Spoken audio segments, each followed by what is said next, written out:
Go. Dun, dun, dun, dun. We are live. It's Bucks After Dark. Come on in the room. Come on in the room. It's Bucks After Dark, baby. You know what we doing tonight. The Bucks win at 113-97. Shout out to my pyrotechnical crew around here doing what they do. 113-97. The Bucks win it. Come on in the room. Doc is our doctor. He writes out all of our scripts. He gives us our medicine in our room. We are live. It's the Cream City crossover. It's the Guru Trey Crosby III. JT. Chris King. Hey, man, here we go. We in the room. Hey, Chris King, Wow. John Tyus, great job last night holding down the fort after the Bucks beat down the Charlotte Hornets. So that's why I had to step it up because you guys, in my absence, you guys went crazy on the show. So I had to step up the production level to start this off. Bucks After Dark tonight. Bucks win it over the Chicago Bulls, 113-97. If you're joining us for this edition of the program, I know it's late, but we're going to have a fun, action-packed show for you tonight. If you want to get me on Twitter at TCIIESQ, get your comments in, or on the YouTube channel as well. But the Bucks did their thing tonight. They win it over the Chicago Bulls, wire to wire, their fourth win. And they hold their fourth straight opponent, under 100 points. That's 6 out of their last 9 games. They hold a team under 100 points. So the Doc Rivers defense is definitely doing its thing. So let's get down to it. Let's get right to it with our game recap sponsored as always. Listen, you know what's crazy? As soon as we got the law office of Daly M. Johnson, who's giving us defense where? Off the court. Off the court. It seemed like that almost coincided with Doc Rivers getting on his team and giving defense on the court. So I don't know. You're seeing right now what the law office of Daly M. Johnson can do for you. He can do for the Bucks. So you need to see what the law office of Daly M. Johnson can do for you. He's giving criminal defense, trafficking, OWI defense, TROs, and injunctions. It's the law office of Daly M. Johnson, 608-893-8370, serving Central and South Central Wisconsin. Go to his website, www.dmjlaw.com. Sign up for free phone or in-person consultation. It's the game recap. And the Bucks, again, they get it done. 113-97 over the Bulls. Giannis Antetokounmpo, what a night. 46, 16, and 6. 16 and 22 from the field. 46 points on 22 shots. And you know what's crazy? What's even crazier? Giannis in the month of February is shooting over 40% from 3. Remember when you listen to Reggie Miller call a game, and every time Giannis shoot 3, that's a turnover. That's a turnover. No, it's not. That man was practicing. 2 or 3 from 3 tonight. 12 of 16 from the line, 75%. I can't ask for no better than that. He had 3 turnovers tonight, but again, Giannis doing everything you can ask and still in the block as well. I thought Jay Crowder tonight, 3 points, 3 boards in 23 minutes. He did a really good job to start on DeMar DeRozan. DeRozan started off 0-6 from the field. So I thought Jay Crowder was pesky defensively, did a really good job. Again, he was 1 of 2, so he didn't shoot the lights out the ball. Didn't shoot the ball a ton at all. Did hit a 3. And did his thing. Malik Beasley had a rough night tonight. 4 points, 1 of 7 from the field, 1 of 7 from 3. Brook Lopez put up 12 points. All of his points coming by way of the 3-point shot. 4 for 8. That's the crazy thing. So Malik Beasley and Brook Lopez both don't take any 2-point field goals. All 3-point shots from them the entire night. Brook did hit 4 of them. Damian Lillard, 16, 7, and 3. 16 points, 18 shots. Not good. 3 of 10 from 3. Dame's got to get it together. Again, he is creating that gravity. We've talked about it before, the things that Damian Lillard does provide for the team. But again, he's got to pick up his shooting. The Bucks really got, if you want to be technical about it, the second best player for the Milwaukee Bucks. And this is, just think about this. The second best player for the Milwaukee Bucks tonight in a blowout win over the Chicago Bulls was Patrick Beverly, who put up 14 points all in the fourth quarter, 14, 4, and 2, was 5 for 8. You know he's from Chicago. He out there doing the too small dance, all the celebrations, getting under people's skin. Pat Connaughton had a great game. Bobby Portis had a really good first half, 11 for 9. He ended up shooting 11 points on 13 attempts. Danilo Gallinari, this is day 15, 10. So him being on the team, I still don't know what he does. I don't know what his job is. I have no clue. what his purpose is. The Chicago Bulls all starters in double figures. Nikola Vucevic was real Bush League move tonight. Taking out AJ Green, 17-9, but he gets kicked out of the game with a flagrant 2. DeMar DeRozan put up 12 points, again 12 on 13 shots. The Bucks were really good defensively, and again, first half it was Jay Crowder on DeMar DeRozan. Second half it was Patrick Beverly who got under his skin. Alex Caruso with 11 points. Kobe White with 22, Andre Drummond 9 points, 10 boards to round out things for the Bulls. Bucks win at 113-97. So what did I see tonight? In the first half, I saw a team that was locked in, that was focused, that was crisp on both ends. Damian Lillard had a really good, first quarter. I think you can say. I think he hit his first 2 threes, and then after that, things kind of went downhill for Dame. Giannis did Giannis things all night long. I couldn't really, for the life of me, figure out why Billy Donovan thought it was a good idea to play Alex Caruso, aka Caillou, on Giannis. It did not work at all. Giannis got everything he wanted, to the basket, inside, outside game, all of that. Giannis was just phenomenal for the entire night. Shows how good he is. The Bulls double teamed him in the second half. Really not in the second half, but really in the fourth quarter. And that kind of slowed him down points-wise. But again, he gets up 16 boards. He's putting in his free throws, doing everything. Again, first half, just great for the Bucks. Second half, things kind of slowed down just a little bit. The Bulls game took a little bit more control. They outscored the Bucks in the third quarter. I think in the fourth, they might have got it down to like 9 points or so. But again, just too much Giannis. And then Patrick Beverly took over in the fourth quarter. They drew drawing some charges on DeSumo. Got into it with Vucevic. Got DeMar DeRozan under his skin. He got a technical foul. He also got a flagrant for hitting Bobby Portis. So I think really Bobby, Jay Crowder in the first half, Pat Beverly in the second half being an irritant, and then Bobby Portis doing Bobby Portis things as well. Grabbed a rebound, stared at DeRozan, looked at him, and you know what I say about DeMar DeRozan. DeMar, I hear it, the less I like it. And DeMar had a rough night tonight. Guys, again, they were just able to frustrate him and get under his skin and get under the Chicago Bulls' skin. The Bucks win their 5th game in a row. They look like they're rolling. That's what I saw. JT, what'd you see? What I see, what we say is this 4th straight game under 100 points for the Bulls defense? Did we call that out for the defensive team? Is that right? Absolutely. Is that right, Bucks? Listen, I saw a lot of the same stuff you saw. Right tonight, I'll say this: I think the back-to-back. It seemed to me like a lot of the team was a bit tired, a bit sluggish, except for everyone named Giannis and Pat Beverly, right? And I get to an extent Brooke. But I think these guys were a little bit sluggish tonight, and it showed offensively. Having said that, though, they came out, they took the belt to Ash, right? Got up by 15 in that first quarter, and they just kept going. They kept going. They found ways to stick it to the Bulls. I thought that first half defense for the Bucks was incredible, right? Again, like you said, DeMar DeRozan had 0 points in that first half, right? I'm sorry. He didn't have 0 points, but he made 0 shots from the field in that first half, right? Because he had the free throws. And going 0 for 6, that's their horse, that's their guy, right? Obviously, Vucevic was cooking, but I mean, you can let Vucevic be. Vucevic ain't gonna beat you, right? He's gonna get his points, but he's not gonna beat you. And Kobe White ended up finishing with I guess a quasi decent stat line. But I saw a team that they looked a little bit sluggish. The Bucks did, but they kept fighting, and they kept fighting. And a couple things I want to point out too, though, is when you look at the tail of the tape here, the stats at the end of this thing, it's a bit surprising, right? So, for example, the Bucks won this game by 16 points tonight, right? But they only made one more field goal than the Bulls did.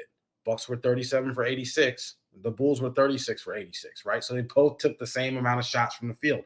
Always interesting there. And, of course, the Bucks had a slightly higher percentage at 43% from the field versus the Bulls at 41. You go to the three-point percentage game, though. The Bulls shot 11 for 27, and they finished at 40% from the three-point line, whereas the Bucks were 15 for 46, and they were at 32.6. Free throw percentage, Bulls shot 87.5, Bucks shot 75%. However, the Bucks made about 10 more free throws than the Bulls did tonight. Another interesting thing. Points in the paint. The Bulls actually outscored the Bucks points in the paint 44-40, right? Now, having said that, we got arguably the best basketball player in the world, Giannis Antetokounmpo, so it really didn't matter. Giannis did his thing and balled out tonight. And man, I was just excited to see Giannis. I was excited to see this team find ways to finish when guys just were not shooting well, right? You talked about it earlier in the recap, right? Dame went 4 for 18 tonight. It ain't no way to cut that, right? We can talk about the defense and talk about everything else, right? But 4 for 18 is abysmal. There's just no other way to put it. Malik Beasley tonight, right? The other night he had a great night and he had 20 points. Last night, but tonight, Malik Beasley is what he looked like tonight, right? 1 for 7. It just didn't work out, right? It just wasn't there. Same thing though, right? Conversely, though, I do like the fact that the Bucks did end the first half with a little bit of momentum, right? You saw Malik Beasley get his first bucket there at the end of that first half, and then also Jay Crowder get up in the mix.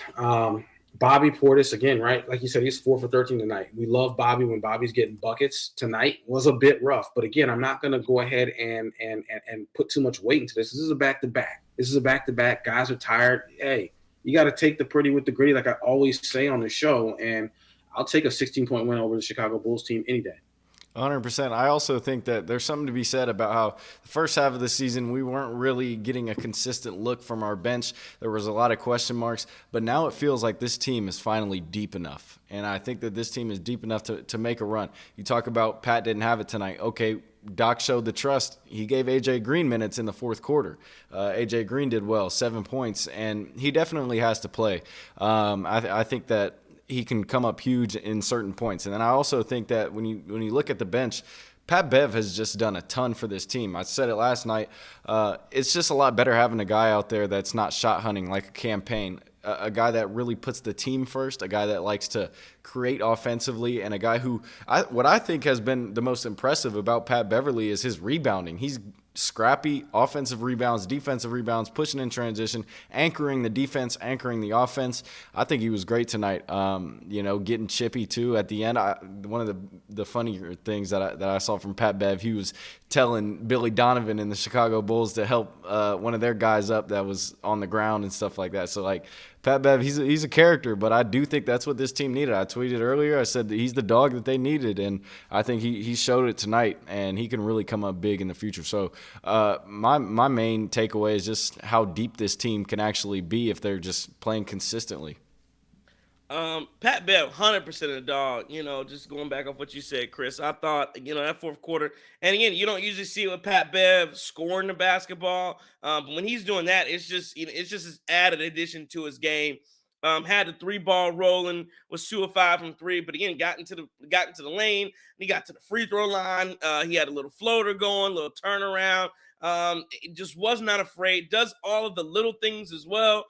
So again, Pat Bev was great, like you said, off of the bench. And then the only other addition, I think, the one thing Doc, and he's trying to figure out this team and feel out this team, and again, it takes some time. AJ Green has 100% earned time in the rotation, and I know it hasn't been long, but I'm tired of the Gallinari experience, the experiment, whatever you want to call it.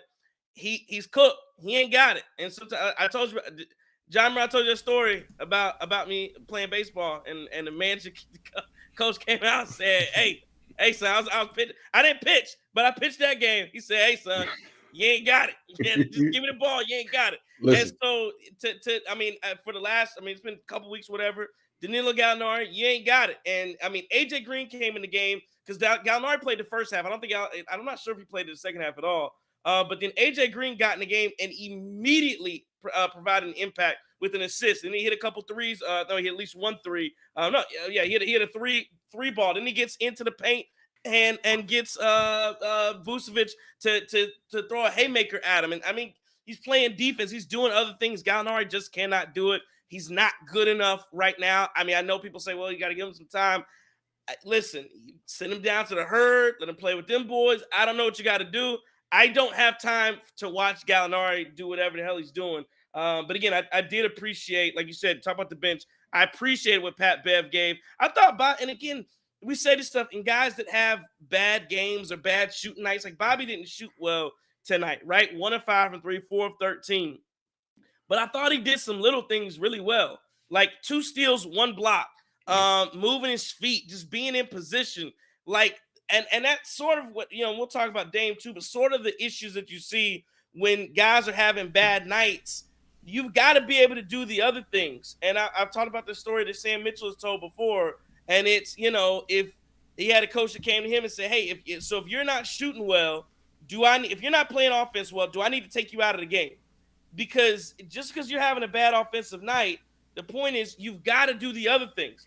Because if you are going to refuse to do the other things, playing defense, being in position, sliding your feet, rotating, communicating, if you're not going to do those things on the floor when you're not having a good night shooting, then you're of no use to the team.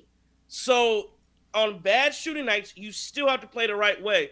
And again, I don't have a lot of criticism for Bobby Portis. Some nights you're going to miss shots. It is what it is. I thought he played the right way tonight. I think a couple shots I thought were a little careless. He still does that turnaround sometimes, gets a little black hole Bobby, which I don't like. I think he did a little bit in the second quarter. But for the most part, again, I'm really talking about on the other end of the ball, defensive side of the ball. Bobby has shown he can slide his feet. He's shown that he can at least try and give the effort. And I thought I saw some of that tonight, regardless of how he shot. No, would certainly 100% agree with that.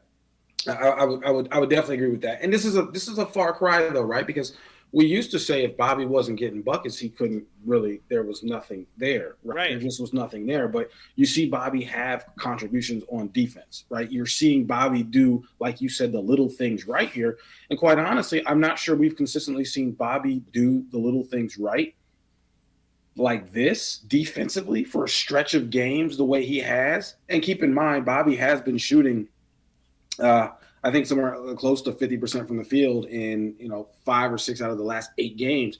But I don't think we've seen Bobby do the little things right defensively over a stretch of games ever. Maybe with the Bucks. Like I'm just not sure you've seen that.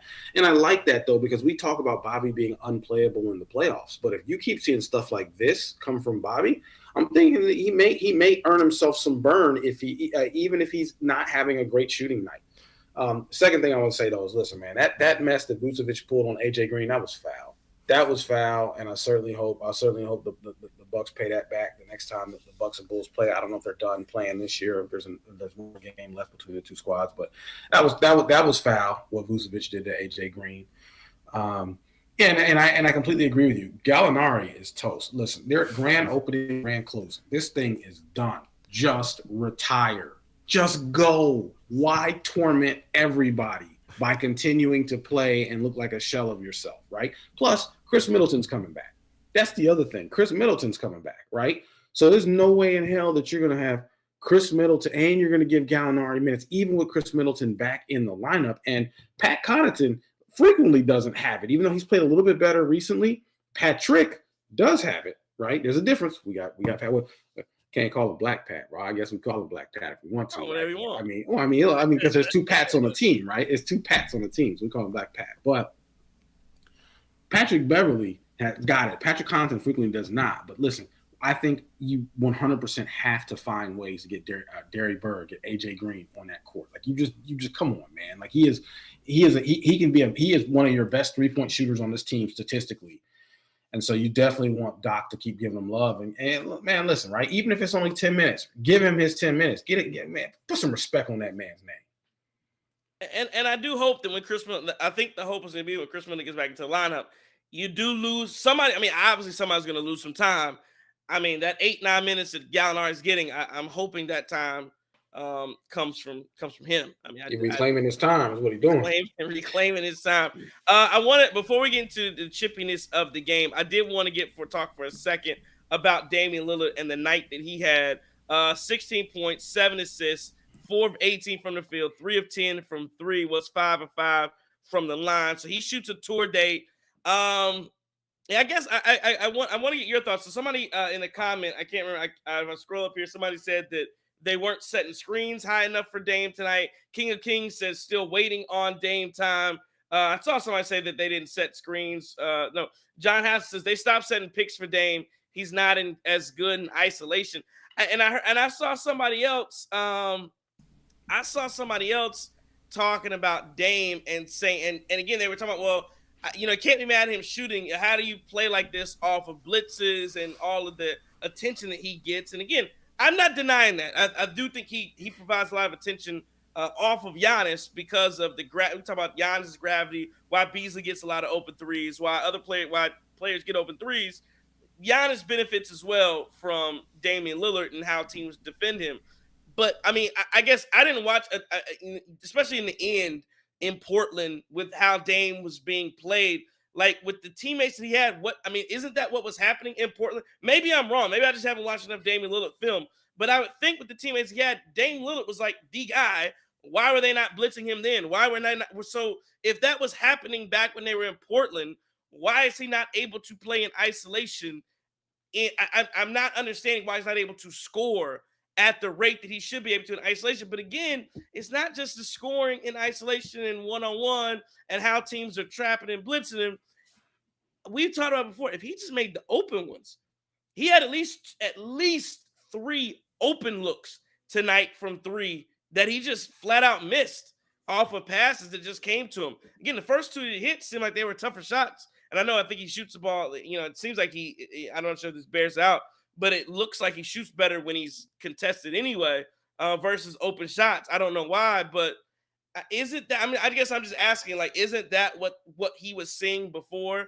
Why is he not able to score at the rate that he was in Portland? But the only thing I'll add to that is the difference in how he's playing from earlier in the season to now, and kind of gives you on the Bobby Portis wave of at least he's serviceable defensively, and he's not a cone, not letting guys run by him anymore, and he's not a turnover machine. He had one little stretch where he got a little careless with the ball.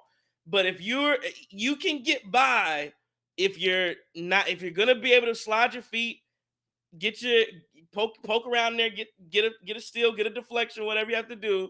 If you can do some of that and you're not going to turn the ball over, you're going to make good decisions. I.e., one of the good decisions he made was right before the end of the half, where they did double him right before the end of the half, trying to get like 5 or 6 seconds left on the clock. Brooke Lopez is at the top of the key. DeMar DeRozan's coming up to rotate to get that pass. Dame Lillard finds a skip pass to Jay Crowder. Jay Crowder hits a 3 to go into the half to get the Bucks some momentum. Those are the plays that I can look at and say, okay, even if you're not scoring at the rate you need to, we're still making other plays. You're still making other guys get better. You're still, and again, you're playing, you're doing the other things. So I appreciate that from him.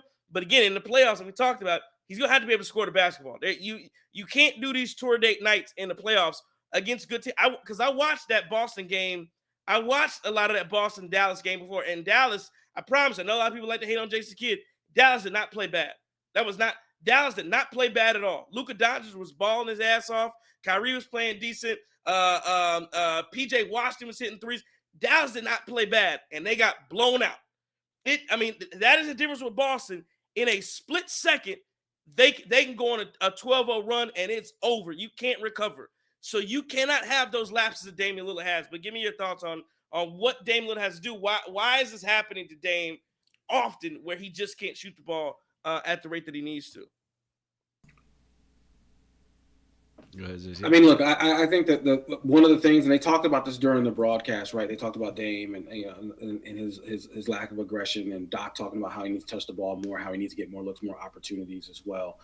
I'm not sure what the issue is, because a lot of times he does, and we've gone through a couple things with Dame. The first thing was he was hesitant, he was tentative. It was like, wow, you got to take the shot, right? Take the shot. Right now, it's like, okay, you're taking a shot, but it's like, man, you're not in the open ones. What's right? So rhythm, right? Maybe he needs to get into a rhythm, because usually if Dame comes at that first quarter with like 10 points, makes a few shots, he's gonna cook. He's gonna do his thing though. It's usually when that first quarter doesn't look great. Then it's like, all right, here we go. Right? Where are we at halftime? Right? If we 3 for 10 at halftime, you're like, most likely this is probably not going to go well.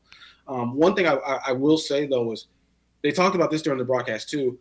Dame in Portland was the number one guy on the offense, and they just asked him to just do everything on offense. Didn't really ask him to do much on defense.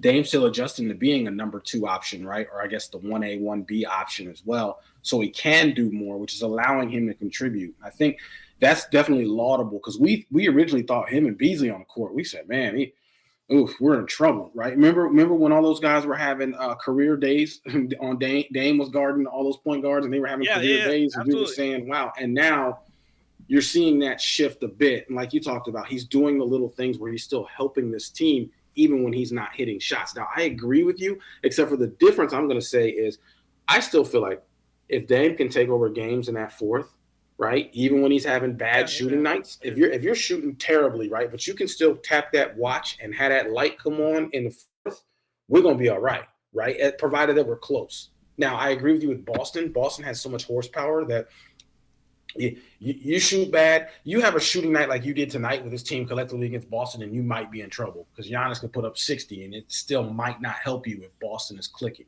Having said that, though, if Dame still has that Dame time ability in the fourth, we can live with that.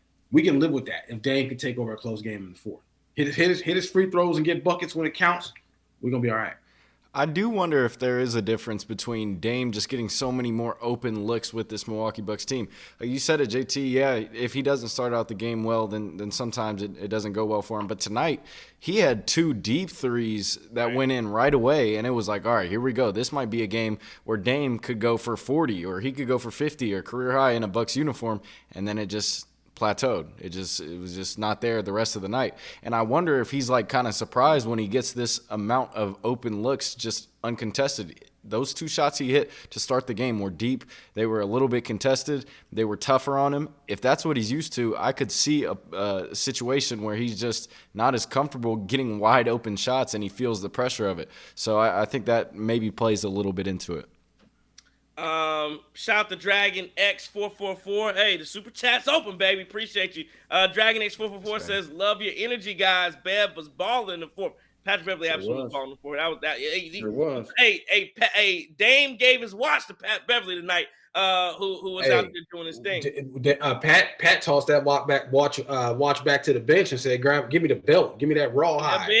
Give me that leather belt." Pat Bev had the belt around his neck all night, ready to use it, ready, willing, and able to use it. Listen, man.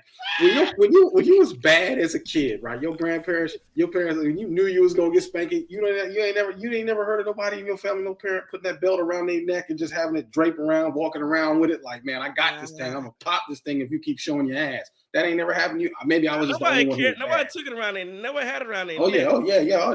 I don't see that belt draped over the shoulder. I don't see the belt over their neck. Like, listen, right? You see this thing right here, right? You act up. I got this thing out. It's 130. It's the belt around there. That's a asphyxiation kink right there. Belt draped on the shoulders, man. Belt draped around the shoulders. We'll put it like that. Not belt. Asphyxiation. I don't know where you're going with it. Wild though. No, there's people who will pay like thousands of dollars for people to come and like step on them and put the belt on them and put the little like gag in their mouth and the mask and everything. Right. It's crazy. It's a whole community. Oh man, it's a whole community, bro. It's a whole community. That show? I started at that criminal law firm, and so I learned about all this stuff, man. I learned about when I was at that criminal law firm, that miserable 3 months, my first attorney job that I absolutely hated. Yes, man, I learned about all this stuff because you just had to learn about this. You had to learn about gang. You had to learn about a lot of stuff. So it seemed like you learned a lot, though. I learned a whole lot. There's a show that I'm thinking of that. What's the?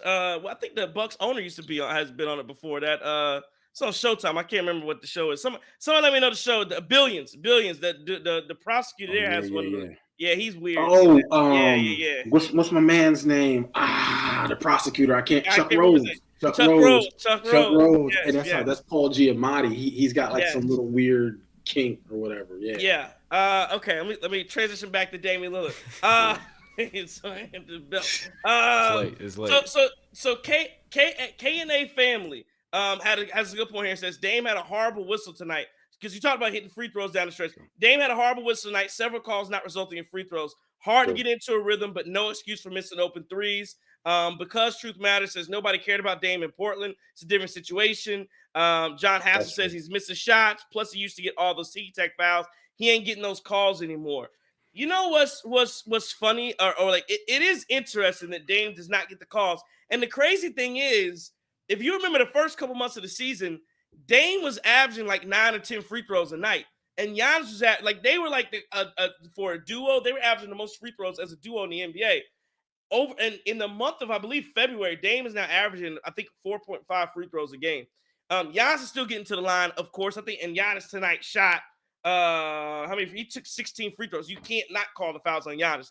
But he, not only does Damian Lillard not get calls, which again, I know some of them you can't give all of them to him, But I mean, you would think that some of these 50-50 fouls would go his way. It seems like many of them do not. And then the other one is like he had a 3-point shot tonight that was a clear foul, and it was a side out. He had one of those and one continuations where like Damian Lillard does a really good job of coming up through his shooting motion, and it doesn't really look like Chris Paul like swipes through to get that foul. Dame Lillard is actually in his shooting motion. And I mean, 80% of the time, it's a side out. Like, I really don't get it. So that is a good point that you make about Dame not getting calls and the free throws that don't go his way. I mean, I don't know what to say. I mean, again, you have to battle the refs sometimes. It kind of is what it is. But, you know, you still have to hit those open shots. You have to make the looks that are available to you. JT, you wanted to? Oh, like you wanted to? I thought you wanted to say something. Okay. No, I'm not. I don't know. Okay. Keep talking about belts, bro. What? I'm saying, man. I didn't say nothing else about it. It must still be on your brain. I ain't saying nothing else. Nah. But one thing I'll say about Dame though tonight though is the last listener who just said that's 100% right. Dame is not getting a very favorable whistle, and there were times tonight where Dame was on the floor, and you're like, yo, you're not gonna call that, and I think they finally called one in the first half, but.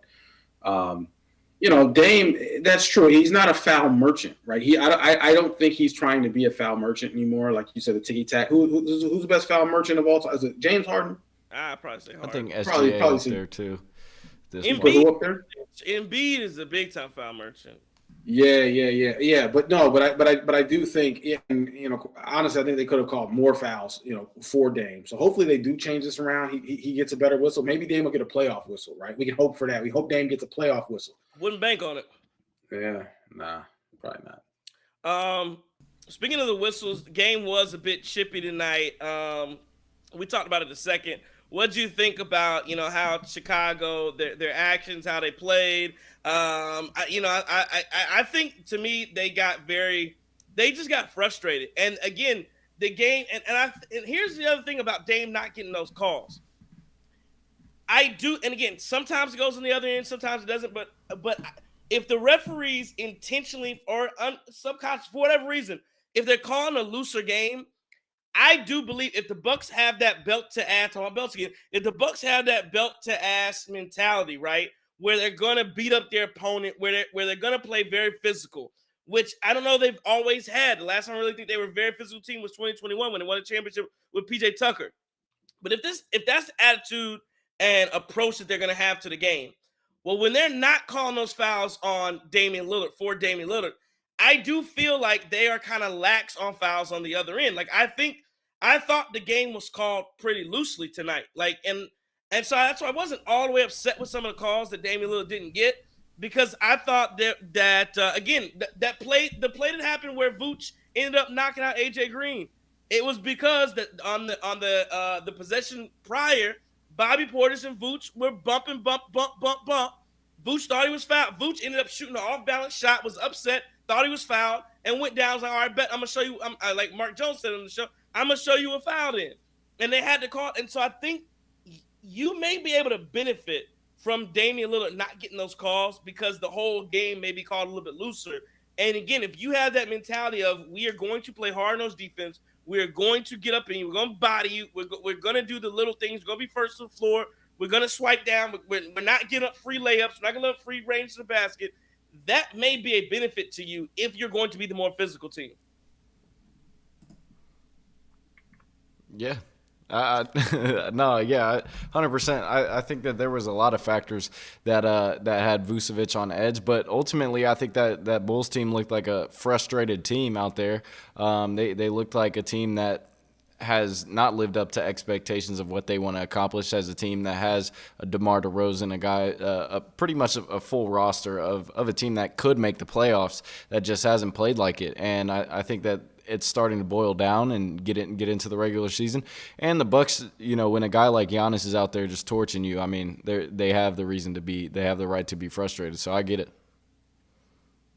100%. And listen, Giannis was cooking from the first for the first half, right? That first half, you saw Giannis. What he go? Yeah, 8 for 12 and had 23 in that. Yeah, you had Giannis just getting, and there was nothing you can do about it. There's not a single person. And I like Vucevic. I like his game, right? I think he looked great in the Bucks jersey.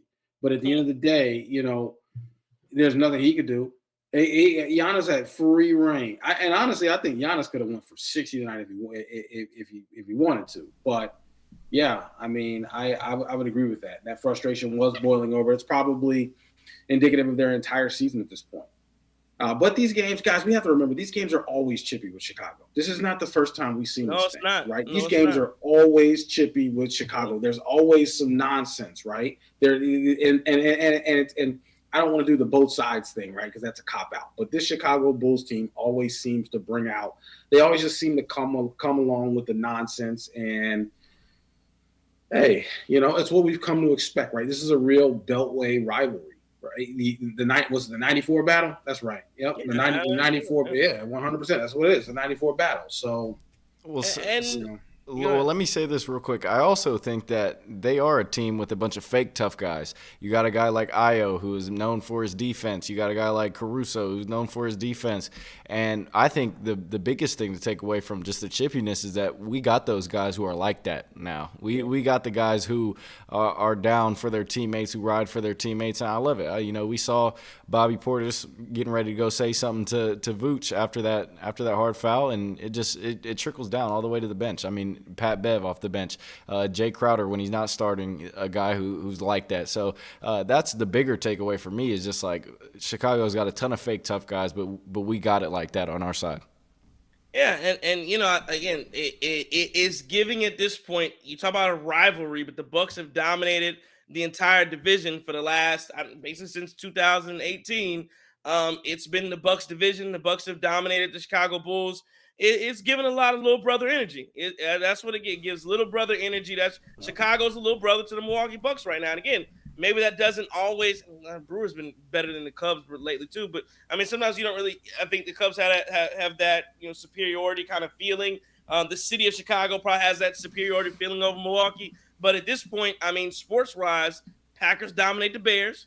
Yep. The Brewers and Cubs do their thing, but the Brewers have been a little bit better, I'd say, than the Cubs recently. And then the Bucks, I mean, obviously have dominated the Bulls. So sports-wise, again, the Milwaukee sports franchises have been beating down Chicago franchises for the last few years. It just is what it is, and maybe they're a little tired of it. I did want to ask you this question before we get into some other comments here. I want to ask you guys about Doc Rivers because the Bucks, and I want to ask the chat too. Everybody chime in here. Let us know what you think. Doc Rivers inherited a basketball team. Now, he didn't inherit a basketball team that was 40-13. We understand that. But he inherited a bottom third of the league defense. In the last 10 games, the Milwaukee Bucks have the number 3 defense in the NBA. That's not including tonight, so that probably maybe jumped up another notch. Again, we just talked about the Bucks have held the last 4 opponents under 100 points. 6 out of the last 9 games under 100 points. The Bucks had, I believe, where if they weren't dead last, they were like next to dead last transition defense. The Bucks are now a top 5 transition defense. The Milwaukee Bucks have, and I think, like I said, 90% of that has been just effort. Doc Rivers, I do think he's changed scheme just a little. I think he's tweaked some of the defensive scheme, made it simpler, and guys are communicating better. But a lot of that is just based on effort and hustle, determination, buy-in to the coaching staff. The offense is now more deliberate. Now it has not scored at the level that it did under Adrian Griffin, but the offense is clearly more deliberate. It seems like they have more of a direction. It seems like they know what they want to do. The pace has slowed, which actually the interesting thing about the pace slowing in, which also leads to a decreased scoring output from the Bucks. But the interesting thing about the pace slowing is that this team looks a little bit more ready for the playoffs because you're not ranked. And that's why I always thought the Pacers were going to be in trouble. You're not zipping up and down the court during the playoffs. You have to run your half-court offense. The Milwaukee Bucks now have a more deliberate half-court offense under Doc Rivers. The Milwaukee Bucks are now 8-7 under Doc Rivers. And remember, he took over in the middle of a West Coast road trip. Doc Rivers has transformed the defense from objectively one of the worst defenses in the NBA to, as he's been here, one of the better defenses in the NBA. And by the way, the only change to that team has really been swapping out campaign for Patrick Beverly. Now, you can argue how big of a move that was, but that's been the addition. Dame Lillard's still here. Malik Beasley's still playing defense. Bobby Portis, who people, hey, we got to get him out of here. Nope, he's still in here. He's showing that he can play defense. My question to you guys, should Doc Rivers have serious consideration if this continues for Coach of the Year, for this transformation job he has done for the Milwaukee Bucks and their look of their team offensively, defensively? No, listen, like, and here's why. The Coach of the Year is going to look at the overall body of work. And yes, Doc has done some great things over this last 10 days, but he's got some ugly losses to a hapless Memphis team where the Bucks looked absolutely awful. And there's another bad loss in there. I'm trying to remember the other one as well. That was just completely unacceptable. I mean, there was a Heat loss in there with no Jimmy. You lost to Portland and Utah. You lost to Portland, right? You letting Scoot and them boys cook you. I mean, no, there's some bad losses in there. Now, I get that Bud has changed, or that the Black Bud, right? Doc Rivers has changed the trajectory of the Bucks defense, and it's palpable. We can all see it, right? With the same exact personnel, minus Patrick Beverly, who I think is actually a big addition, right? But plus or minus one player with the same personnel. Doc has found ways to unlock defensive potential in guys who we really haven't seen much defensive potential in the last 5 years. See Damian Lillard, see Malik Beasley, see Bobby Portis. So you got to give him credit on that. But Coach of the Year, man, I mean, taking over a half a season, at some point, right, this Bucks team is probably going to get the 2 seed. They were going to get the 2 seed anyway. I'm not really sure there's enough runway there for Doc Rivers to legitimately be considered Coach of the Year solely based on the defensive prowess that this team's now starting to show. Well, so I'm going to put some heavy analysis on your question. You said if this keeps up, I mean, at this point, 5-0 past the All-Star break. He did take over a team that was totally not bought in, a team that did have injuries at that point, too. When you look at the Phoenix loss, I mean, Dame didn't play. He had a couple of injuries. I think he had that ankle injury, and Chris Middleton then went out after they kind of swapped spots, basically. And I do think if he keeps it up, I mean, you've at least got to consider it. I mean, this is a guy who came in, went one by one, and told these players that you're not going to be able to get off with some of this BS you're doing. And then all of a sudden this thing flips around, and he's holding teams to under 100 points consistently after the All-Star break. I think there's got to be some consideration there. I don't necessarily think that there's anybody else in the league that is head and shoulders over him if this thing keeps up. So, I think there's definitely consideration for Doc winning Coach of the Year. And here's the thing: I don't know that necessarily should. I'm kind of on the fence here. I'm with you, John. That should he necessarily win the award? No, but I'm always down for a good narrative, and I love narratives. So if you want me to buy into the fact, because here the facts are the facts. Talking heads, media, all the articles told me that Adrian Griffin was the worst coach in the world. Worst coach to ever pick up a clipboard. Adrian, I can't believe he's the worst coach. Oh my God. That's what I was told. So if that's what you're putting down, then I'll pick it up. Doc Rivers is now here and has transformed this entire thing. So to me, if you're telling me that if that was the Bucks' problem, and now you literally have seen a transformation from worst coach to a coach who's come in and changed everything. As I think King of Kings said, Doc has changed the culture. Guys like Pat, Bev, Bobby, always Giannis. You seen a complete culture shift from this basketball team? I don't know. Bobby Portis upset. Everybody's upset. Everybody's all mad. Now all of a sudden the vibes are good. I don't know what more the media basically built this up. And if now you're going to vote and you're going to have this Coach of the Year discussions, I don't know how you can. I'm just saying, I don't know how you can have a Coach of the Year conversation. Does he win it? Maybe not, but I don't know how you can have a conversation without Doc Rivers in it if you were screaming to me about how bad Adrian Griffin was. Well, look at what's going on now. This is a transformation. Yeah, and they were also saying this when Doc Rivers was the coach as well. Look, when he had that 3-7 start, they were saying that this team is just terrible. This team is god-awful. They're losing games to Memphis. They're putting it on the players. They're putting it on everybody else. They're putting it on John Horst. Why are you firing AJ? So the media definitely did a good job of building it up. Now, I think some of the comments are saying, it's a full season award and stuff like that. And rightfully so. I think guys like Mark Dagnall from OKC probably gets more of a look there because they are a top whatever seed in the Western Conference, and they've really made a big push. But you just have to think that if this keeps up, if they continue to win games and win, go on winning streaks like this and go on the road in the West and beat good teams, then, why not? So let me ask y'all this question, though, right? Because, here's the thing. It's not so much about what Doc does. It's who he's got to beat out.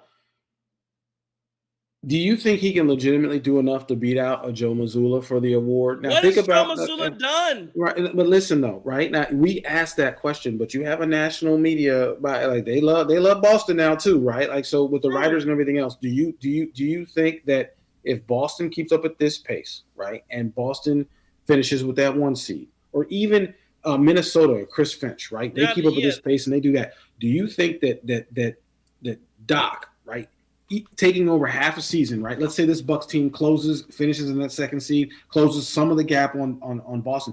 Do you think that Doc will have done enough to get legitimate consideration from the national media writers, right, who vote on this award? Yeah, that's a question. I'm not saying that he wins the award. I'm just saying, should he be in the conversation for the award? No, but has he done more than Joe?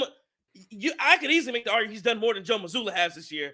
I could easily make that argument. Now, if you want to talk about, I don't know how to say his name, Mark Dagnall out in OKC. If you want to talk about, like you said, Chris Finch in Minnesota, you want to talk about those guys? Okay. And hell, if you really want to talk about some people, you can maybe even put in a guy like Tom Thibodeau out in New York who's doing some things. Maybe a JB Bickerstaff out in Cleveland who's getting things shaken. Steve Kerr, but maybe. Yeah, I mean, who? Steve Kerr. Oh, no, absolutely. They're winning games now. They're back. I see it. But yeah, no, I'm just saying, can he be in the conversation? I think he should be. Todd Merrill says it's a full season award. Doc Rivers can't be Coach of the Year. He can't. Todd Merrill says there's no consideration for Doc winning Coach of the Year. It's a full season award. Whichever team is most improved will get Coach of the Year. Well, again, I'd argue, you keep making this argument, I'd argue, hell, everybody else had a full year to improve their team. Doc Rivers had less than a month.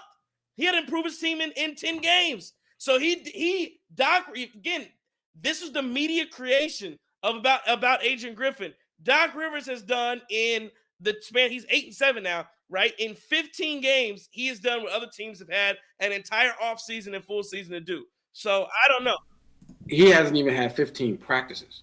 Right. Doc may have had a grand. I would be shocked if Doc had anything more than 7 practices at this point. I really would. I would be absolutely stunned if that was the case. So that is something to weigh in. But yeah, I just don't think you have enough. I just don't think you have enough overall body of work to uplift him over a Chris Finch or Steve Kerr or even Joe Mazzulla. Steve Kerr's been terrible this year. Even Joe Mazzulla. Yeah, but if the Warriors figure this thing out, right? I think that playing team. Listen, you say that, right? But ESPN seems to love him. Everybody seems to love him. The voters seem to love him. So we'll see. You love them. They're still gonna be in the play-in. But okay. So anyway, good discussion on Doc Rivers and whether or not he is the coach of the year. Or like I said, I'm not arguing he should be coach of the year. I think he should be just in the conversation. Marty Moose says I think they said he's had 4 practices. So again, that's what he has. Let's before we get to game balls, let me get to some Twitter comments here and see. Let's see what we have on the Twitterverse. At Burmeen Chops says he gives the gif of Bobby Portis from that time he was mic'd up, saying the Bucks looking like the Bucks again. At James Ontario 12 says Bucks hold another team to 100 points at all costs. We care about defense again. While Celtics got Tatum crying about MVP and Luka rivalries.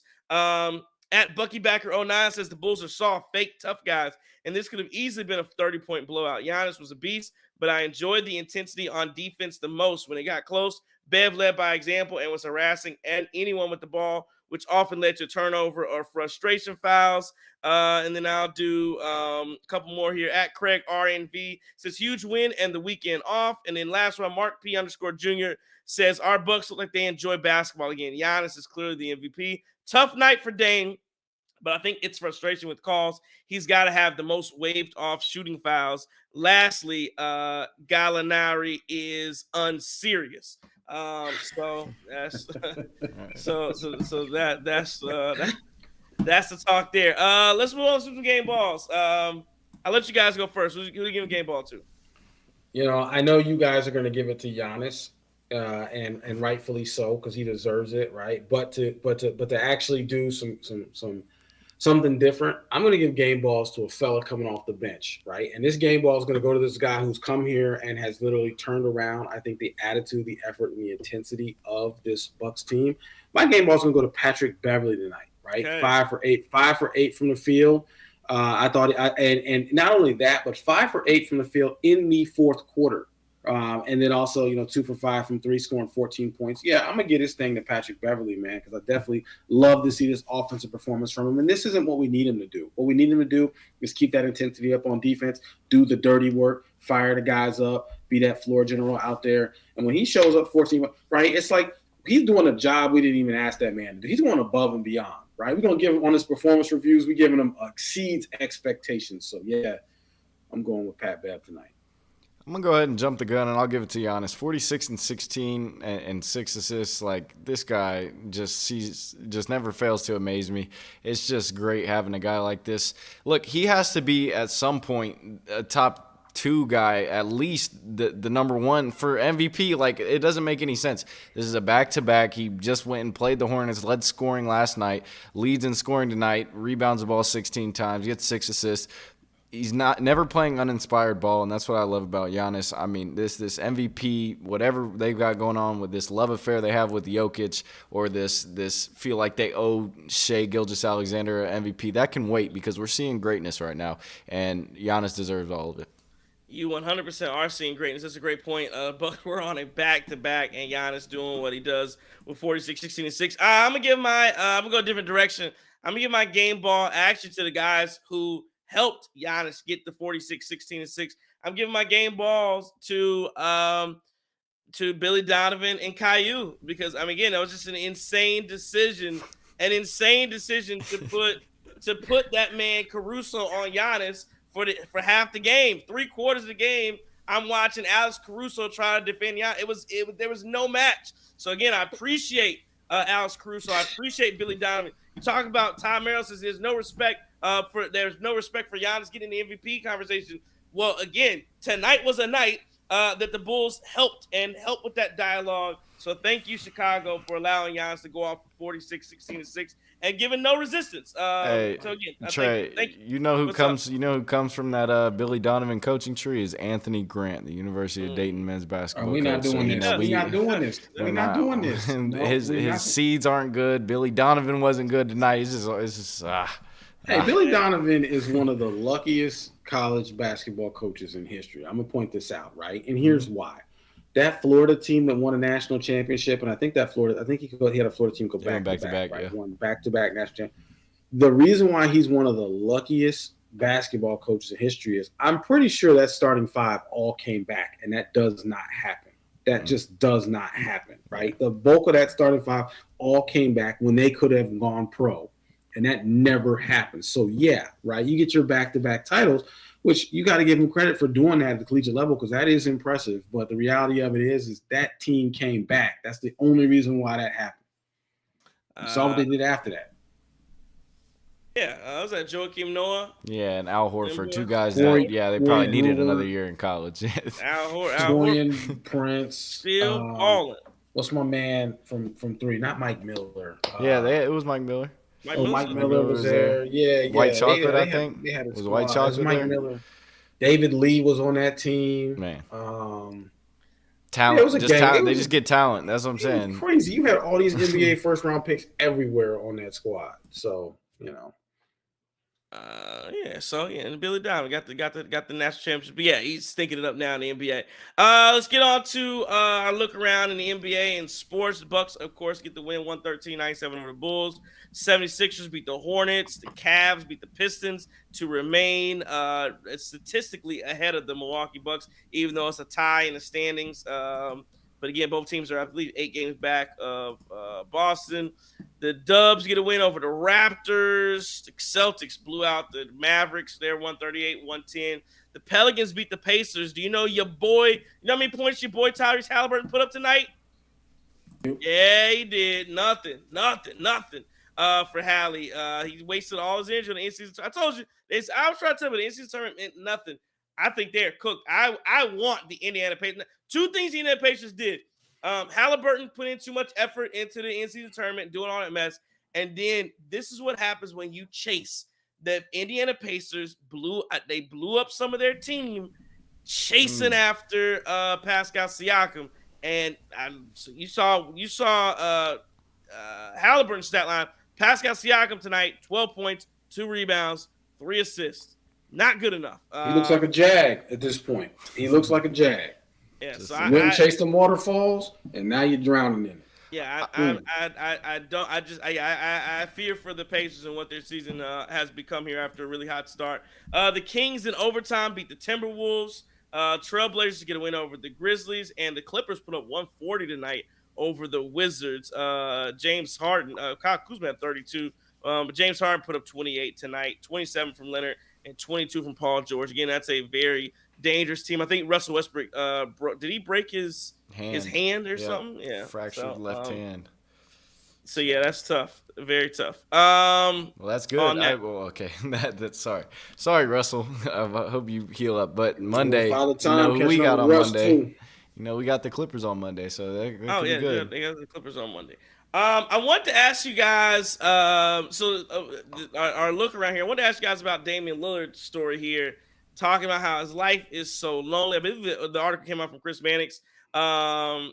He said that he has no regrets about his big boy decision to seek a trade after 11 years with the Trailblazers, but the transition has been tough for the newly single NBA star who filed for divorce from his college sweetheart a week after he was dealt from Portland to Milwaukee. He said it's definitely lonely because I'm such a family guy. My life is family. After games, I would come out and how family be back here. My kids be coming out of playroom, my mom, my brother, my cousins. You know what I mean? And now he says that he really says he doesn't do anything.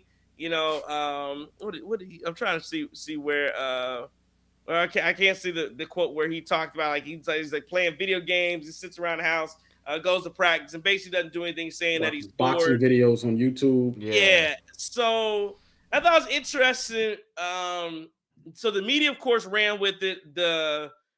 He's bored in Milwaukee, which again, not exactly what he was saying, but another time where Damian Lillard, just the media savviness of it, where it's just like, is it what you're saying? No. Are you being, and again, there is this fine line of being real in interviews and, and wanting to tell the truth and wanting to get your stuff out there. But there's also, again, this line of knowing how that's going to come across. And maybe he didn't know that they would take it as he was bored in Milwaukee. Maybe he just didn't know that. But again, it just seems like a misstep. And again, it's one thing to have one. It's one thing to have one thing where, okay, maybe that was kind of misconstrued. I mean, but at this point, I mean, it's just like a bad shooting night. It's one thing to have one bad shooting night.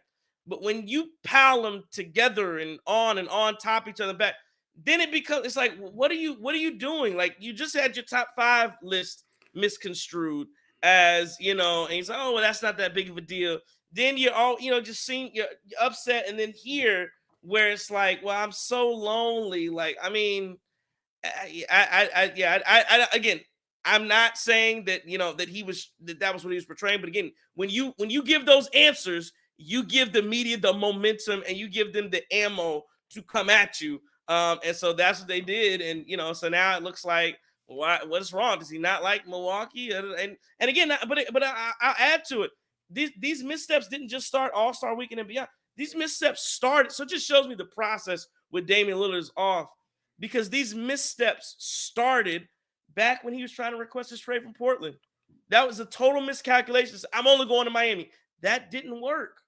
Like, so how many times are you gonna like? So that started then when people were like, "What are you doing? Like, you're not gonna give Portland an opportunity to trade to? You're not gonna give them a few teams to kind of? No, I'm going." And he thought, and it backfired on him. So it's like at some point, you got to figure this out. I know, again, we talk about being in Portland and nobody caring, and you're able to kind of do whatever you want because you're the godchild in Portland. That is no longer the case. The scrutiny is there, the eyes are there, and again, so before people get mad, I understand Dame was not saying he was bored in Milwaukee. I understand, but the media twisted his words, and they were, again, he gave them the ammo, is what I'm saying. This makes no sense. Like, listen, I'm just gonna call it how I see it here. This makes absolutely no sense from Damian Lillard, and this is another head scratching thing here, right? Because he talks about Portland. My best friends were in Portland. My family was important. They could come over to. We go to my mom's house. My mom's and everybody else would be there, and I had this community and everything in Portland. But that wasn't enough to make you want to stay, right? Like, you wanted to go to Miami, so we're just gonna move. Was the plan to move every single person out to Miami? Right? Like, I don't understand, right? Like, we're not being honest here, right? The reality of it is you wanted to go look at BBLs and you didn't see that, and that's not walking around. That's why you want to go. That's why you want to go to Miami. You wanted to go from practice to South Beach and go look at BBLs and stay out in clubs till 6 a.m. if you wanted to, and you wanted your choice of women, and you wanted to party and live the Miami lifestyle. And now you're in Milwaukee and you're realizing that you missed what you had in Portland. I can't. Like, Dame, listen, you got to figure this out, right? You have to come up with a consistent. You got to do something. I refuse to believe that this 10-year vet does not have any media training and does not have an agent or somebody to get in his ear and say, listen, every single thing you say, because you're one of the polarizing figures in the NBA, especially this season, every single thing you say has a chance to go one of two ways, either positively or negatively, right? So we got to think before we speak here, and we got to really think through this, because now if I'm on another team, right, I'm talking trash to Dame. Oh, I might have jokes like, yeah, so how we doing in Milwaukee, right? Hey, I check YouTube for you. There's no boxing videos tonight, right? Like, I'm just gonna be on like, oh, Call of Duty. You don't got nobody gamer tag, bro? What you mean you lonely? Like, what? Like, oh, I'm on him. I'm on his head now, right? I am 100% all on his head now because he's saying that. And yeah, it just does not make any sense. And this is another just. No, you good. Go. Okay, I was going to say this is just another goofy thing that Dame has done where he has something the media is going to run with. I don't think maybe he meant it this way. Maybe he didn't mean it this way. But here's what he's not doing, and that's thinking. Yeah. Look, you guys are killing me in the comments. Mono Lando said that Dame's life is like The Sims right now. I'm weak. The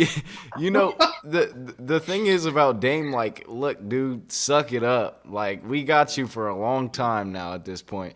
And come on now, that's what's not even bad. We got him under the contract, dog. Come on. So anyway, what I was gonna say is, somebody take it. Hey, look, so, it's really not. Come on now. So somebody needs to go show him the lakes and the bays and stuff like that, because that's what you're getting. That's as close as you're gonna get to South Beach. And so maybe you get some of those Milwaukee South Beach, girls. McKinley Beach. Yeah, exactly. Let me help Dame out, right? Find the youngest players on your team, right, and ask them, look, can somebody compile a list of Instagram baddies for me, right? And I can fly them out, like what all the other young players on these teams are doing everywhere else. See, Charlotte, come on, man. Like, I can't figure this out, right? Like, what is the issue? If you're talking about how you missed your family and your kids and your whole life in Portland, then why would you demand a trade from there, right? There's clearly something that's more important to you than winning. So then why would you demand a trade from there? Except for you wanted to win. He also got Glorilla shooting her shot at him, the rapper from Memphis. So yeah, lead that. So I'm just saying, there's options out there for Dame. There's options out there for him. Leave that alone. Don't do that. No, sir. Todd Merrill said the kid. So he said the kids were already enrolled in Miami schools. Is that true? Because again, I thought they got a divorce. Why would she have let the kids go to Miami? I don't know that. I don't know how that. Yeah, because I thought she was gonna take the kids anyway. I don't know why she would have let him go with him to Miami. I don't understand that. Was the game plan, because this is even sillier, was the game plan, hey, we just relocating to Miami, so maybe did she relocate to Miami ahead of time before the trade was actually? I don't know. I don't know what the whole deal was about that. But again, it's just this whole thing of, again, nobody's going. I understand he's going through personal issues, but I just, again, unless you're like a Dame stan, people are not going to, oh man, Damian Lillard, because you're not the first, won't be the last person that goes through a divorce without and not having a kid. That is life. That, again, 50% of all marriages end up in divorce. So that's a bunch of broken houses. That's how this thing goes a lot of times. And again, the difference is you got multi-millions to fall back on. Most people don't have that. So again, nobody's gonna. Oh man, and everybody else got to go to work and everything. You get to play basketball for a living. So again, I get it, I understand it, but dog, I mean, it's just some things literally, that's what I'm saying. Like, he makes it sound like he's sitting in a 1-bedroom apartment on a beanbag chair with no furniture, right? Like sitting here, living somewhere in an apartment building with 1 bed, no furniture, just a TV and a refrigerator, and playing video games all day and a laptop. Like that's not what we're doing here, right? Like that's 100% not what we're doing here. And then here's the other thing: if you really miss this community in Portland, you can bring them out. You can bring them out to Milwaukee. Yeah. You got houses. They got houses. They got condos. They got townhomes. You can bring this community out to Milwaukee. Like, it just does not make any sense, right? But I do wish that he would think through the things that he says, right? Just like Doc. I'm gonna put Doc on this too. I need Doc to be thinking before he's speaking too, right? Because both of these guys have the ability to influence a ton of people in a matter of moments when they're commenting, and both have shown that they are not always fully thinking before they speak. Yeah, I mean, like I said, suck it up. Yeah, got to do better. Marty Moose says, he said 2 divorces seems to happen every 7 years. So. Damn. You hit him with the damn. Hey, man, you know what? I get it. I understand. Yeah. Okay. So I don't. Last thing, what do you think about the combine and Caleb Williams not doing any medical, and then Marvin Harrison Jr. not doing not talking to reporters? Anything there, and then we can call it a night. You know why I absolutely love it, right? I absolutely love this, right? Because leave it to the newest generation to just absolutely show their entire ass. Biggest job interviews of their lives. And you leave it to this generation to absolutely show their ass. And this is what I mean by this. Caleb knows what Caleb said. There's 32 teams, but there's only one of me, right? That's what Caleb said, right? Caleb knows that everybody at the combine, the most important thing for the combine for guys who are going to be overall picks, like as high as he is going to be your medicals, right? Your medicals and your interviews, because teams get a chance to talk to you, sit down and do that. And so for Caleb to say, I'm not going to give you your medicals, that's a Michael Porter Jr. move. I don't want to go to most of these teams, so I'm not going to let you look at me here, right? Sorry. I'm only going to probably let the top 3 teams actually maybe work me out and give me a physical at this point. So got close there, but a medical examination. Give me the medical examination as well. So yeah, no, I have no interest in having a doctor from a team picking 15th, right? Giving me a physical. Like, no, you're not going to look at me. I'm sorry, right? I'm not, the Packers. Yeah, no, we're not going to waste our time here. You already have a guy, right? We're not going to do this. So I love it. I absolutely love it, right? Same with Marvin Harrison Jr. My man Marvin Harrison Jr. said, I'm not going to test at the combine for you, and I'm not even going to do a pro day for you. I'm just going to work on playing football. You're going to draft me based on the film, right? Which I absolutely love. The best part, though, is my man goes, you're not even going to interview me. You know what? You might not even have my number on draft night. You might have to get it from somebody. This is unbelievable, right? This is truly unbelievable, but this is what the young generation is doing. Well, I just think that both guys have done enough in college that there's no reason to at least risk any further injury. It's why they sit out of bowl games, and I think that it's now trickling into the combine. I mean, we saw one of the guys who ran one of the faster 40 times today. I think he went to Clemson. He ran like a 4.29. He had to leave the combine because he said he felt something pop. So you just don't want any freak injuries like that. And yeah, I don't think it's about them really showing their ass, especially Marvin Harrison. Like, that guy is a very humble guy. Just being from Ohio, being in the state, I just know that dude is very humble. And so, I just think that they don't want to jeopardize where they've already gotten themselves to, and we'll see him on draft night for sure. Chris, you don't think that's not showing your ass? Like, listen, every single person. Okay, maybe Caleb, because Caleb's a drama queen, but even Marvin Harrison Jr. You've already said, I'm not going to work out for you. I'm not going to pro day for you. I'm not going to even let you interview me. You don't think he acting special? Marvin's acting a little special here with that. Like, you're not even going to get a chance to interview me. I'm not even going to talk to you. Man, maybe, but I just think what their body of work, literally the eye test is what matters in a lot of instances, I feel like, in football at least. So I think they've proven themselves enough. Somebody said Marvin Harrison's dad shot that down. And he really did, though. He did, Marvin Harrison's dad, boy. Did y'all see that story where Marvin Harrison allegedly shot that man outside the club? Mm-hmm. His club in Philly. Mm-hmm. Hey, Marvin Harrison's about that action, and I love how that story was buried. Yeah. No, but listen, man.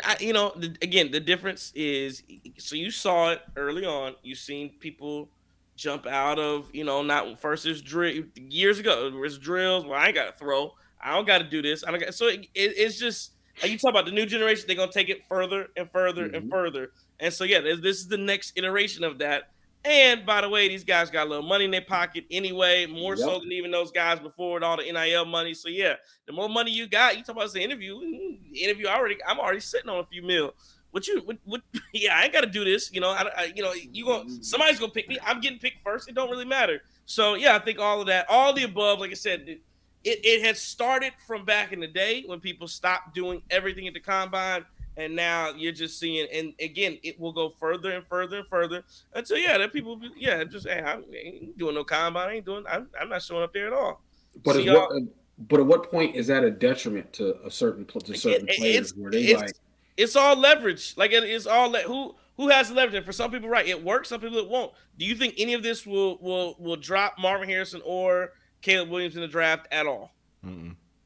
I think for Marvin Harrison, potential. I mean, not when you say drop, I'll say this: a team who maybe at a spot was like, yeah, we were. They may. No, I think Marvin Harrison has a top 5 floor. That it is what it is for him. Marvin Harrison Jr. is going to go top 5 regardless. Right now, I think 3 or 4. If you were a GM and you were picking between whoever and Marvin Harrison, and you say, well, you know what? Yeah, he didn't speak at the combine. That's gonna be the deciding factors of why you pick somebody over him. Yeah, you got that's something wrong with not even that. We haven't been able to get a real 40 on this man. We haven't been able to see any of his 3 cones or anything. All we absolutely have is film at this point.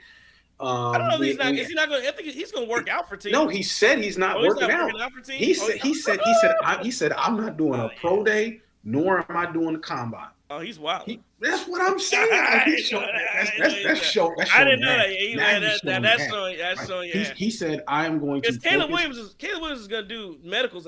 He said he's going to do medicals for certain teams at USC. He's going to work. He's going to do his pro day. Right, but no. Right. Marvin Harrison Jr. said, "Oh, yeah, that's wild. I'm going to prepare to be ready to ball in the fall. So I'm not going to focus on these drills. I'm not going to learn how to do any of this shit for a pro day or anything." I am literally just going to show up and ball. Yes, and then now you refuse interviews at the combine. Like, yo. So what do you go to the combine for? What is he? Yeah, that's my question. Why are they there? Why are they in Indianapolis?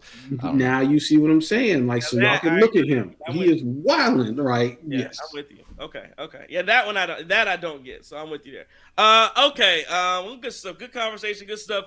Bucks win at 113-97 over the Chicago Bulls. Any final words on the Bucks and the Bulls? And again, coming up, the Bucks have some interesting games because they're next in action on Monday night against the Clippers. They got a road trip coming up. Monday night it's the Clippers. They got Wednesday night against the Warriors. I don't know if John's be with us. It's a 10 o'clock Eastern start on a Wednesday night against Golden State. And they got the Lakers on next Friday night another 10 p.m. Eastern start. Bucks. So again, West Coast trip gonna be a lot of fun. Joining us after these games, but yeah, I'm yeah. Any final thoughts on this one tonight? Might get a little rough next week, boy. These 9 o'clock starts. Oh no, all sort. But yeah. No, listen, man. Held another opponent to under 100 points, 100% on his 5-game winning streak. You gotta appreciate. Doc is now 8-7. This is what we want to see. This is what we talk about, that momentum heading into the playoffs. We want to see Doc keep building on this, right? I would absolutely love it if Doc could finish with at an 18-6 or whatever that number was that we talked about, at 18-7 when we talked about when there was only 25 games left. Like, yes, I 100% would love to see it. Let's hope these guys keep building, but let's hope that we keep seeing different players step up every night. Tonight, Pat Bev's name was called on offense, and he did it. He 100% did it. So let's keep watching the depth develop here, and on to LA next week. Yeah, thanks for tuning in, guys. I mean, it was a late one, but you guys never fail to amaze us and tune in to what we do. I'm just very grateful for it. And this weekend we'll get some videos out, some shorter form clips out for you guys, so you can enjoy that. In the meantime, yeah, just good stuff. Good win tonight. I'm glad the Bucks were able to cheer me up after a tough college basketball loss in that same city. So just took care of business, and that's what I like to see.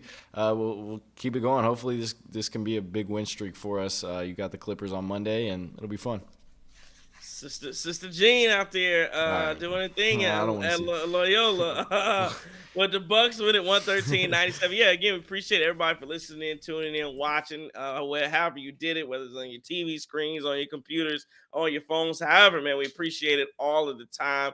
Follow, like, subscribe, everything at the Cream City Crossover. Again, tell a friend to tell a friend about the Triple C's, the Cream City Crossover. We appreciate it, every single one of you, for having a great night with us tonight. Bucks win at 113-97 over the Chicago Bulls.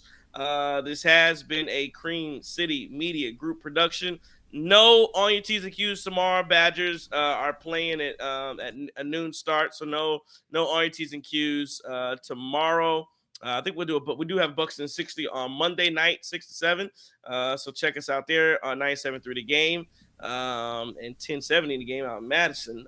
So yeah, we'll do that. This has been a Cream City Media Group production from the Guru Trey Crosby III. AT. Chris King. Hey man, don't take no wooden nickels. Courage.